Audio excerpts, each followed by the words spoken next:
அஸ்ஸலாமு அலைக்கும் கைஸ். இன்றைக்கி நம்ம என்ன வீடியோ பார்க்க போகிறோம் அப்படின்னு பார்த்தீங்கன்னா, ஒரு சூப்பரான ஹாப்பி ரிவ்யூஸ் தான் பார்க்க போகிறோம். ஸோ வாங்க கைஸ், வீடியோக்குள்ளே போகிறதுக்கு முன்னாடி மறக்காமல் நம்ம வீடியோவை எல்லோரும் லைக் பண்ணுங்கள், ஷேர் பண்ணுங்கள், சப்ஸ்கிரைப் பண்ணுங்கள்.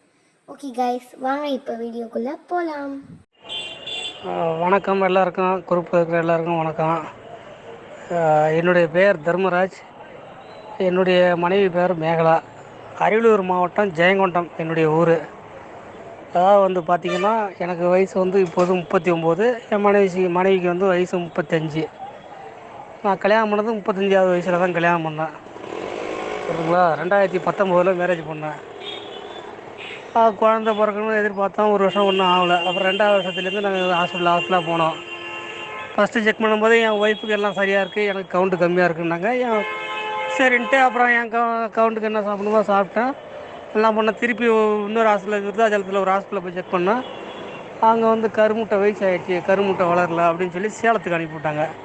சேலத்துக்கு போனால் கருமுட்டை வளர்ச்சி கம்மியாக இருக்குது, இதில் குழந்தை உருவாகாது, ஒரு 3 லட்ச ரூபா பணம் கட்டினீங்கன்னா கருமுட்டை தானே வாங்கி அதை எடுத்து வச்சு குழந்தை உருவாக்கலாம், பணத்தை ரெடி பண்ணிட்டு சொல்லுங்கள் அப்படின்னு சொன்னாங்க. நாங்கள் வாழ்க்கையை விரக்தி அடைஞ்சு ரொம்ப நொந்து போய், சரி என்ன நடந்தால் நடக்கட்டும், கடவுள் மேலே பார்த்த போட்டு எது நடந்தால் நடக்கட்டும் நாங்கள் விட்டு பேசாமல் சரி நடக்கட்டும் சாமி மட்டும் வெடிட்டு நாங்கள் விட்டு வீட்டை சேவங்கன்னு இருந்தோம். பார்த்திங்கன்னா அப்புறம் எங்கள் ஊரில் ஜெயகொண்டம் பக்கத்தில் ரவிச்சந்திரன் ஒரு பையன், ரவின்னு ஒரு பையன், அவர் ஃபேஸ்புக் விளம்பரத்தை பார்த்து பிஸ்மி நாட்டு மருந்து மூலிகை அப்படிங்கிறத அந்த ஃபேஸ்புக்கில் பார்த்துட்டு அங்கே பேசியிருக்காரு. பேசின உடனே பணம் கட்டி மருந்து பேசியிருக்காங்க. அவங்க கவலைப்படாதீங்க அனுப்புகிறேன்னு சொல்கிறாங்க. அம்மா பணத்தை அனுப்பின உடனே மருந்து வாங்கி சாப்பிட்ருக்காரு. அவருக்கு கொஞ்ச நாளில் ஒரு ஃபஸ்ட்டு மாதம் நிற்கலையா, 2வது மாதம் நின்றுச்சு, கன்ஃபார்ம் ஆயிடுச்சு. அவர் தான் எனக்கு சொன்னார், இந்த மாதிரி அந்த அம்மாட்ட பேசுங்க, அந்த மருந்து வாங்கி சாப்பிடுங்க, கண்டிப்பாக உங்களுக்கு சக்ஸஸ் ஆகும் அப்படின்னு அந்த பையன் எனக்கு சொன்னார். அப்புறம் அம்மாட்ட பேசினேன், கவலையே படாதீங்க, வயசெல்லாம் ஒரு பிரச்சனையும் இல்லை, 80 வயசாக இருந்தாலும் குழந்தெல்லாம் பிறக்கும் அப்படின்னு நம்பிக்கையாக பேசுனாங்க. நானும் நம்பி, அல்லாவை நம்பி, அம்மாவை நம்பி பணம் அனுப்பி மருந்து வாங்கி சாப்பிட்டோம். ஃபஸ்ட்டு மாதம் கொஞ்சம் நாங்கள் கரெக்டாக ஃபாலோ பண்ணணும்னு வச்சிங்களா, ஃபஸ்ட்டு மாதமே நின்றுன்னு சொன்னாங்க. சரி ஃபஸ்ட்டு மாதம் நிற்கல, 2வது மாதம் டக்குன்னு நின்றுச்சு. எனக்கு இன்றைக்கி தான் ரிசல்ட் எடுத்து பார்த்தோம். இன்றைக்கி தேதி 6/6/2022. இன்றைக்கி காலையில் தான் ஒரு 48 நாள் டெஸ்ட்டுக்கு போனாங்க. டெஸ்ட்டு பார்த்தோம், பாசிட்டிவாக வந்திருக்கு. வீணாக காசை கொண்டு போய் இங்கே எல்லாருக்கும் சொல்கிறேன், காசை கொண்டு போய் ஹாஸ்பிட்டலில் கொடுத்து விரயம் பண்ணாதீங்க. அம்மாகிட்ட போங்க, ஒரு டைம் மருந்து வாங்கி சாப்பிடுங்க, கண்டிப்பாக அல்லாவோட அருளால், அம்மாவோட அருளால் கண்டிப்பாக குழந்தை பாக்கியம் கிடைக்கும். எனக்கு 3.5 வருஷம் ஆயிடுச்சு, எனக்கு சக்ஸஸ் ஆகிடுச்சு. சந்தோஷமாக சொல்கிறேன், எல்லாருக்கும் சொல்கிறேன்.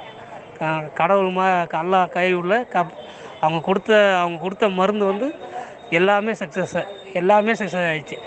புரியுதுங்களா? பிஸ்மி நாட்டு மருந்து மூலிகை, காரைக்கால். வேறு அந்த பிஸ்மிங்கிற பேரில் நிறைய டூப்ளிகேட்லாம் இருக்கும், அதெல்லாம் போய் வாங்கிறாங்க. பிஸ்மி நாட்டு மருந்து மூலிகை, காரைக்கால். அம்மா நம்பர் கூட உங்களுக்கு குரூப்பில் போட்டு விடுவாங்க. பேசி தெரிஞ்சவங்களாம் இருந்தால் நம்ம பெற்ற பையனை மற்றவங்களுக்கும் சொல்லி, எல்லோரும் இந்த மாதிரி இல்லாமல் ஹாஸ்பிட்டலில் போய் காசு செலவு பண்ணிட்டு விரயம் பண்ணுறவங்கள சொல்லி அம்மாகிட்ட மருந்து வாங்கி சாப்பிடுங்க. ஒரு மாதம் ஃபஸ்ட்டு மாதத்துலேயே எல்லாருக்கும் ரிசல்ட் 90% வந்துடும். அப்படி இல்லைன்னா 2வது மாதம் 100% சக்ஸஸ் ஆகிடுது. எனக்கு 2வது மாதம் ஃபஸ்ட்டு ஒரு மாதம் வாங்கி சாப்பிட்டேன், 2வது மாதம் எனக்கு ரிசல்ட் வந்துச்சு. புரியுதுங்களா? குழந்தையே பிறக்காது, இப்போ கருமுட்டை தானே வாங்கி வைக்கணும் அப்படி இப்படின்னு ஹாஸ்பிட்டலில் கதை விட்டு பணம்லாம் கேட்டானோ.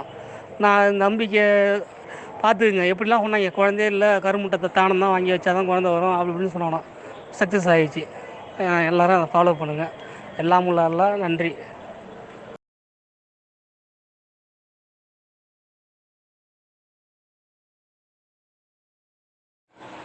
அஸ்ஸலாமு அலைக்கும். வணக்கம்மா.